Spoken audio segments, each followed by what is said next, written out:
we've got another crime to investigate. We have. So there was a tragic fire on December the 15th, 1997. A fire broke out in the second story of Luz Cuevas' home in Philadelphia. Luz ran into her newborn daughter Delimar's room to get her out, but the baby was missing from her cot and the window was open. This isn't sounding good. She's missing? The baby was missing from her cot and the window was open, right? God. And strange that there's been a fire at the same time.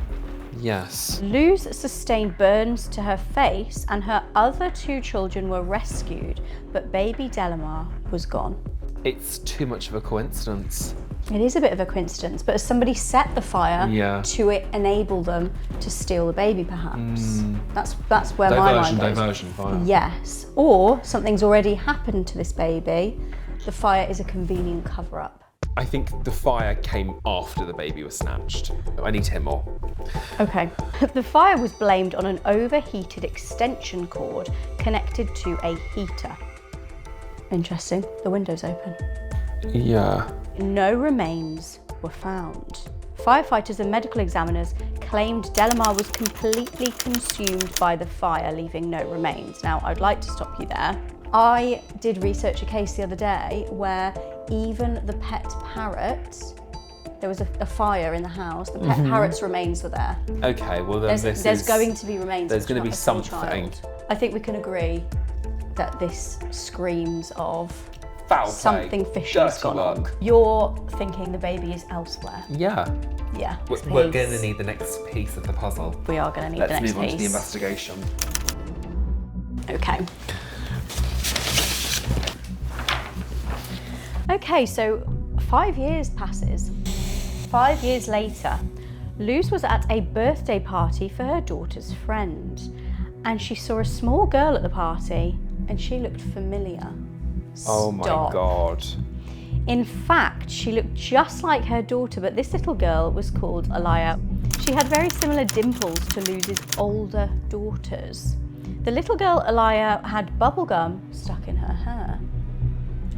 Not relevant. Well, is it very relevant? Continue. Continue. Luz offered to fix it and remembered a crime show. She's a crime fan. We love her. About the DNA, she pulls Love it. Luz, yes. She pulls her hair out. Right, well that's very clever. I've literally... That is incredibly clever. Yeah. To know, I have a suspicion of this being my daughter, let's go and fix her hair and take some samples. Imagine like how she felt though in that moment, thinking this is my daughter. Yeah. But maybe the people who have procured Kidnappers, the child, maybe they're not the ones that have the child. Yeah. Maybe this child's been taken and trafficked. This poor girl as well has bloody no clue what's going on in it. She just thinks she's at a kid's birthday party having a bubblegum lolly. Before you know it, a woman is chunking out her hair and taking it to CSI Miami. Something has gone on. The kidnappers have not realised that the mum is there. Yeah. She will get the DNA tested. It will come back as being her daughter. Mic drop. Well, absolutely correct. The DNA test proved the girl was Luz's missing daughter.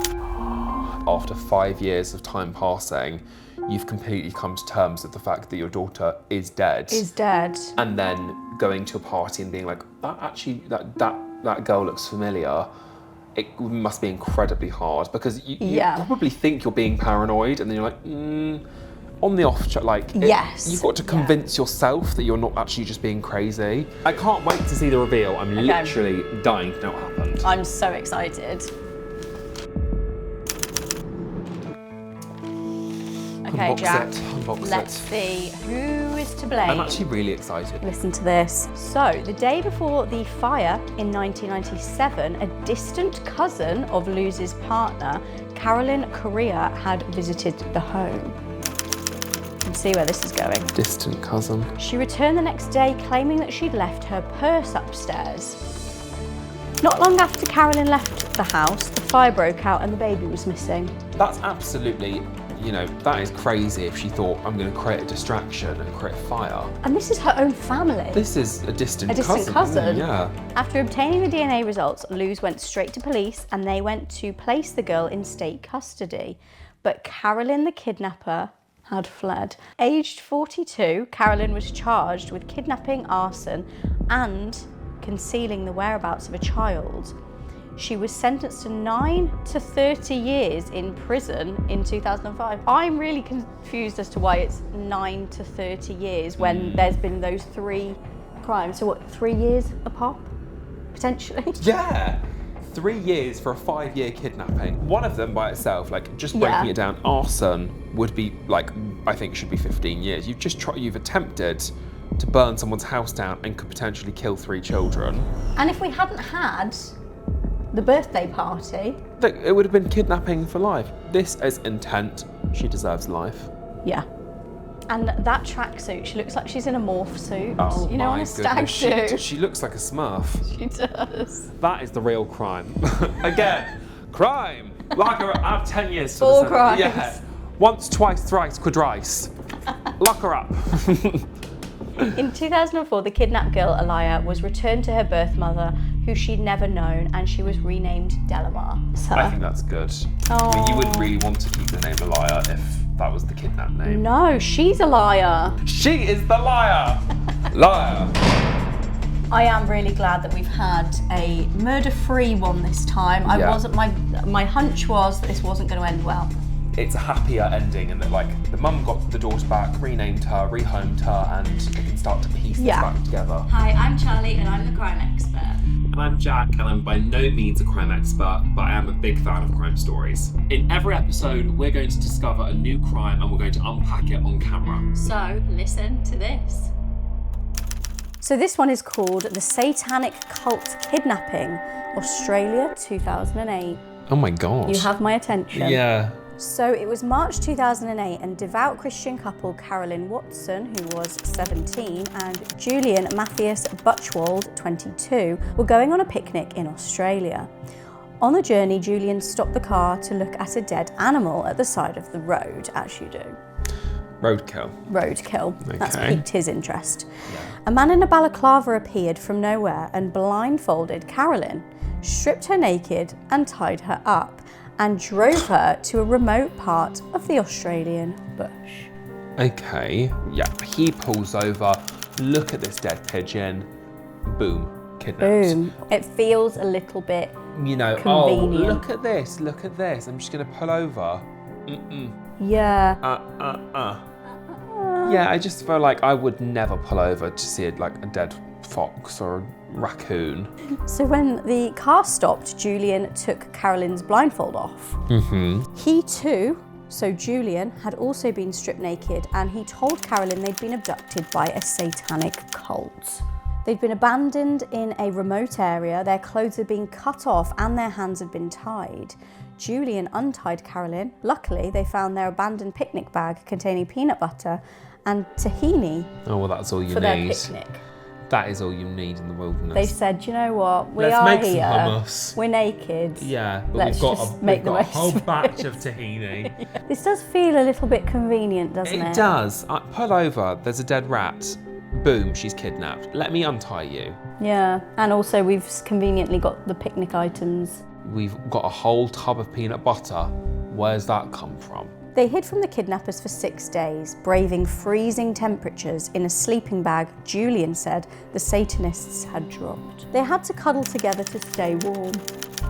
Of course they did. Yeah, you must get naked in the woods and cuddle me. For the body heat. Yeah, we've heard that one before, haven't we? After 6 days, they reached a road and were picked up by a farmer who took them to the police. So let's have a little look at these pair. Oh yeah, let's suss them out. Presumably Julian, and we've got Carolyn here. Okay, initial thoughts. She seems sweet. She's innocent, I can just tell. She does seem very sweet. She's got faithful eyes. She's got kind eyes. She's got kind eyes. He's hiding a secret.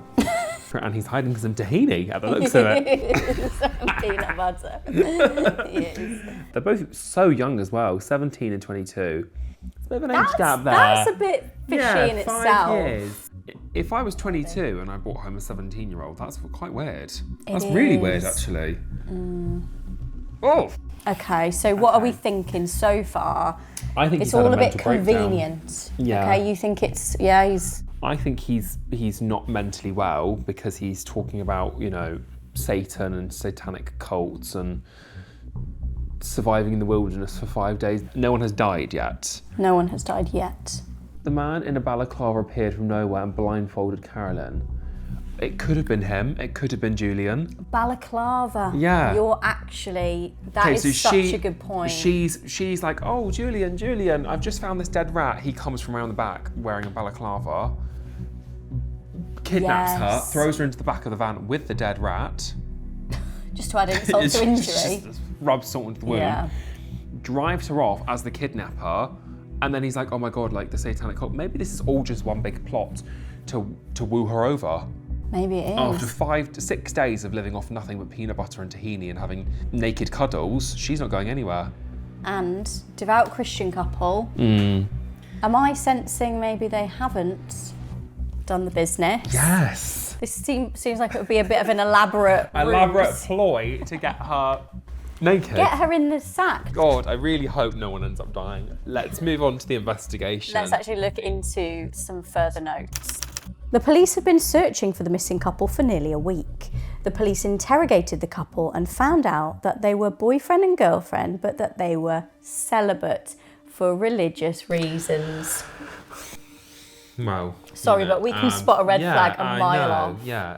Julian told the police about the satanic cult who abducted them, and the police found a letter at his home covered in satanic markings, which Julian said had been posted to him by cult members. So sorry, when has he found this letter? Was this prior to the trip or after the trip? Did I not tell you? I've actually been receiving fan mail from them for the last 5 weeks. So when interviewing Carolyn, the police found out Julian had pressured her repeatedly into having sex while they were lost, saying that they could get married in the eyes of God, that's in inverted commas, and that it would be a good way to keep warm at night. He has come up with an elaborate ploy to get her naked in the forest. Go for somebody you don't have to pressure into bed. So the police could not find any plausible motive why a satanic cult would want to kidnap the couple and then abandon them in a remote area. My suspicion is Julian has fabricated a web of lies to lure this poor girl into sex. Yeah. Thinking she's going to be so scared and cold that she'll have sex with him, which is terrible. Yeah, I think we're both on the same page. Yeah. We think Julian has concocted this. It's a web of lies. He's fabricated it. It's an awful plan. Made it up. Let's find out. Let's do the reveal. Let's do the reveal. Julian confessed to staging this kidnapping after police interrogation. His motive, as we said, was to pressure his girlfriend into marriage and sex. He was remanded on bail but failed to appear in court and then was caught in Singapore after fleeing Australia disguised as an Indian. Julian, do you not know? Julian, you can't just go around making things up. We've got his false passport right here. Let's have a look at this. He obtained a false Indian passport, dyed his hair and darkened his eyebrows. He's got the my eye law out. If I saw him at border control, I'd be like, yeah, there's no way, honey. He was convicted in 2009 for kidnapping and torture, sentenced to nearly 8 years. Ironically, Carolyn said she would have married him after her graduation. I think the red flag was there from, let's pull over and have a look at this roadkill. That is absolutely awful what he's done in terms of like the sexual nature of this and into luring her into a forest, pretending that there's a real element of danger, and then it all being an elaborate lie to just have sex with her is just terrible. Every single case that we look at, my mind is blown. I can't wait to see another crime. I should not be this excited about crime. Yeah. We have got Angela Diaz, California, 2016. So Angela Diaz faced constant harassment from her husband's ex, Michelle Hadley. So we've got Angela, we've got her husband, and we've got the ex, Michelle. Michelle impersonated Angela on Craigslist and responded to rape fantasy ads. So she's pretending to be Angela, responding to rape fantasy ads and sending attackers to Angela's home. Michelle seems a little bit unhinged. That is really, really messed up. So Angela called the police in June 2016, claiming that she was attacked by a man attempting to rape her. Now, I'm not surprised if Michelle's sending these lunatics to her house. That is probably like one of the worst things you can do to someone. Without consent, signing someone up for this and putting them in a lot of danger because then the lines become blurred. True. It's really dangerous. That is awful. So Angela had called the police claiming she was attacked by a man attempting to rape her. She received biblical-themed emails threatening her and her unborn child. So she's pregnant while this is going on. And this was allegedly from Michelle. Angela believed that Michelle was involved and reported her, leading to Michelle's arrest. I think we can say good. Yes, good riddance. It's just a really horrific case for already someone to be involving you in disclosing your personal details and your address online. And you're pregnant. I'm feeling like, obviously, that seems like the case solved and closed there. Or maybe the whole thing, Michelle's been framed. Yeah, I doubt that. Okay, let's see what this next envelope entails. Michelle Hadley spent 3 months in jail before prosecutors determined she was the actual victim. Stop the press. No. Stop the world, I'm getting off. I know. I've just signed, sealed and delivered Michelle to jail. I was happy to convict her. The investigation revealed that the emails came from Angela's own phone. So she's emailed herself to try and pretend She's been sat there, pregnant as Larry. Is she even pregnant? We don't know. She's got nothing else to do. She's on maternity leave trying to kill time. And instead she's harassing herself. She's like, do you know what I'm gonna do? I'm gonna get Michelle behind bars. Just feel like when you're investigating these things, would you not say, where have these emails been sent for? We're gonna do a quick GPS track. Oh, it's come from you. Yeah, quick once over. It's come from your own phone. Maybe we won't send Michelle to jail for 3 months. Angela and her husband had created false accounts to respond to the Craigslist ad and orchestrated the attack on her themselves. The husband was in on it. Oh my God. So it's the couple. The couple have done this. Why? Is he into trying to get his pregnant wife killed? Well, is she even pregnant? Well, one of your questions is going to be answered right now. Listen to this. Listen to this. Sonograms of her unborn twins were purchased from Etsy. She was never pregnant. Oh my God. She wasn't on maternity leave. Oh my God. This is crazy. Angela was a pathological liar, you don't need to tell me twice, with a history of manipulation. She's a weirdo. So what I'm thinking right now is, what have this couple got against Michelle? Angela is sat there coming up with these elaborate biblical emails, and it's all false. She's a pathological liar. I personally can't believe it, and I do want to know what's in that next envelope. Yeah, because for what reason? I was ready to convict Michelle. Now I'm ready to convict Angela. How can the plot thicken anymore? It's thick. I know, what's the soup reveal? is thick. Move on to the reveal. Well, I'm ready. Angela Diaz received a 5-year prison sentence and showed no remorse or empathy for the victim. She has now been released and lives quietly. Angela's husband, Ian Diaz, who was a deputy US Marshal, was also arrested. Ian co-owned an apartment with Michelle, who obviously, as we know, is the victim, and his former girlfriend. When they split, he went to extraordinary lengths to try and harm her and get the property off her. We've got a motive, Jack. We've got a motive and we've got a plaintiff. What's a plaintiff? So now we know the motive. Yeah, she wasn't going to give up that apartment, and he was like, I'll get that apartment from you. I'll send these psychopaths off Craigslist round to your house. So to get Michelle convicted, Ian said, oh my God, Michelle sent a stalker round to Angela's house, a rapist. The whole thing was a lie. And then as a result, Michelle would have been arrested and they would have got the apartment because, you know, she's in jail. Yeah. She's in jail, she's a locked up psychopath, give me the apartment back. Lease goes over. Exactly. This whole thing was orchestrated from the get-go.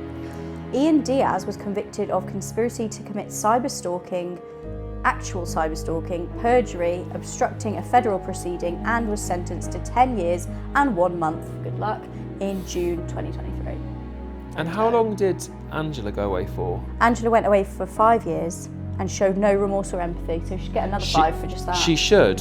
Personally, I do think that is a fair sentence, and I tell you for why, Jack. Actually, what they've done here is wrong on so many levels. It's not only wrong to our poor victim in this case, but this is going to then taint the opinions of the general public on real rape victims. Massively. It's just it's a really twisted case because in all of this, Michelle has been completely innocent. She's been actually sentenced for 3 months and has served 3 months in prison, which is just so unfair. I just really was not expecting that ending at all, were you? No, I did not manage to crack that one at all. In fact, I was very off the mark with that one. Yeah. Did anyone at home manage to get that right from the start? Because that would have been really interesting if you managed to get this. So this is the murder of Betsy Faria, Missouri, 2011. So Betsy Faria received a terminal cancer diagnosis in 2011. She and her husband, Russ Faria, spent Christmas together, vowing to cherish their time left. Yes. Let me see where this is going. No. Neither can I. 2 days post-Christmas, Russ found Betsy dead at her home, stabbed over 60 times and a knife stuck in her neck. Russ's 911 call suggested possible suicide due to her illness. Suicide? I don't think your body would allow yourself just maybe 1 or 2 stabs. Yeah. What is the threshold of stabs? 60 is way... Yeah, without being disrespectful. And I always think it is very suspicious when in a 911 call, if you'd found that, you're immediately giving a reason. Yeah. Like, why is he giving a rationale for finding her like that? Exactly. You wouldn't go suicide. I think she's committed suicide. You'd just be like, I need an ambulance. I'll tell you the real crime with that t-shirt. That is Russ. Yeah. If it was Russ and he committed the crime, that shirt should be burnt. I'm leaning more towards this is a bit of a setup. Yeah. You're on the phone, you're hysterical. She's committed suicide. Yeah. I strongly doubt that, Russell. Yeah. We need more. We need more than this. We need more to the story. What info have we got? Investigators suspected Russ and arrested him for murder. Fair enough. Yeah, I would have. A pair of blood-stained slippers were found in his closet. Now, we're going to introduce a new character here. We've got Pamela Hupp, Betsy's friend. That's Pamela. So, she was the lead witness and was the last to see Betsy alive. Now, Pamela told the court that Betsy did not trust her husband, Russ, and therefore had made Pam her life insurance beneficiary for $150,000, so she could make sure her daughters were looked after. Done. What's this telling us? She's got guilt on her face. She's got a guilty mug. I know, a guilty mug. That's not where I was going. She's coerced her friend into giving her the life insurance money, and then they just polished her off. She's guilty. Caught. God, this is taking a turn. I know. However, when you were reading that out, I was thinking bloodstained shoes. Could be anything. Let's not accuse Russ of murder, Russell. He could just have bunions. So, you're thinking, I just think money when there's involved life insurance involved, the moving of the money, and then someone dies, that's when suspicions are raised. Okay. My mind was going to, actually, this confirms our original suspicions of Russ. She didn't trust the husband. Betsy told her friend, I don't trust my husband. That's what we're being told. Well, she would say that, wouldn't she? Pam Hupp told police that Russ had a violent temper. So this is Pam telling police, again, like you said, we're just taking her word for it, and was a heavy drinker, and also suggested to police that they search Betsy's laptop. A document found on Betsy's computer indicated she feared Russ. The jury convicted Russ based on the presented evidence and sentenced him to life plus 30 years. The immediate answer is Russ. She spoke to her friend about it. She has this in her laptop. The immediate thing is Ross. Okay, it was him. But then again, it's not always as clear cut as that. I mean, what would you actually say it is? Would you say it's Russ or would you say it's Pam? Realistically, usually it's most likely to 9 times out of 10. 9 times out of 10 it's going to be your romantic partner killing you. Oh God. Sorry to say. You better rethink. So I'm single. I don't trust any men. My brain is going to, unfortunately, Russ. But I'm always a little bit sceptical in these cases. Let's see. Here we go. It was Mr. Plum in the dining room. It might be somebody completely different. Well, I would hardly doubt that. Yeah. After all of this. You're not going to believe it. You are not going to believe it. Russ Farrier appealed and won a retrial, resulting in a not guilty verdict. He was released after nearly 4 years in prison. In 2016, Pamela Hupp shot a man called Louis Gumpenberger 5 times in her home, and she said it was self-defense. I think not, Pam. Gumpenberger was a mentally impaired man that Hupp had used to frame Russ in the murder of Betsy. Yeah. Hupp pleaded guilty to Gumpenberger's murder and was sentenced to life in prison without parole. She still awaits trial for Betsy Farrier's murder as of 2024, but she's already behind bars for life. She's a wrong one. Poor Russ has done a 4-year stint. The victim in all of this is Betsy, but it's also Russ. Well, let's see what she actually got. Yeah. So you'll be glad to know, Jack, that the life insurance money Hupp received never reached Betsy's daughters. I thought I was going to say never reached Pam's account. Oh my god, she blew it all in the casino. A fraudulent. Absolute shock after shock. Yeah. I thought it was going to say the life insurance money never reached her because she's in prison. Yeah, exactly. But it never reached the daughters. Reached her in time, she spent it all. She did. Police are also reinvestigating the suspicious death of Hupp's mother, who fell from a balcony.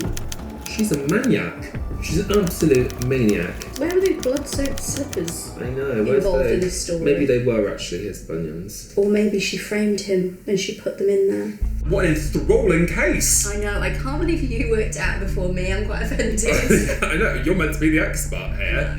Take that badge off you. Make sure you check in for another episode of another thrilling and suspenseful crime story. See you then. Bye! Okay, so it's called The Murder of Sherri Rasmussen, LA 1986. Okay. So we've got a little photo here. So this is the happy couple, presumably. First impression, standard run-of-the-mill couple. So on the morning of February the 24th, 1986, Sherri Rasmussen and John Rutan were at their home in LA. John went out to work and his partner Sherri said she was staying home feeling ill. Okay. During the day, John made some calls home, which were unanswered. She's having an affair. Potentially. John returned home to find broken glass and Sherri's BMW was missing. It's like the plot of Gone Girl. Sherri Rasmussen was dead on the living room floor, shot 3 times. Oh my God. She had defensive wounds and a bruise on her face. A bite mark on her arm was swabbed for DNA. So Oh my we've got God. defensive wounds, so she's put up a fight, we know that, don't we? Yeah. We've got a bruise on her face. Yeah. So this has been quite a savage attack. He's off the hook because he's at work. Is He's he? got an alibi. Well, that would be my first. Is he? Is he? Well, Trust no one. So she's got a bite mark on her arm, so this is quite personal. you're the crime expert, and you are telling me this is personal. I'm getting malice. Yes, I mean, whoever said this was a botched burglary? You know, if this was a home invasion, they wanted to steal something, Yeah. you'd go in, you'd get the job done, you've shot her, you don't need to bite her as well. Yeah. 2 men returned Rasmussen's purse found nearby. Okay. So the purse has been taken presumably from the property, it's been abandoned down the road, taken her purse and then they've slung it back. Now it's a double crime. You've broken, you've entered, you've bitten, and then you fled with property. A maid from another house heard sounds of a struggle around 12:30 p.m, but no gunshots. This murder was initially put down to a botched burglary, but a cold case investigation years later would prove very different. I'm feeling this is very personal. So, detectives believed that Rasmussen was surprised and killed by a burglar. Now, we've already established that's probably not the case. It's not factually true. Her attire, so she had bathrobe, nightgown and underwear, suggested she wasn't expecting visitors. Do you answer the door in your bathrobe, Jack? Yes. Many a times.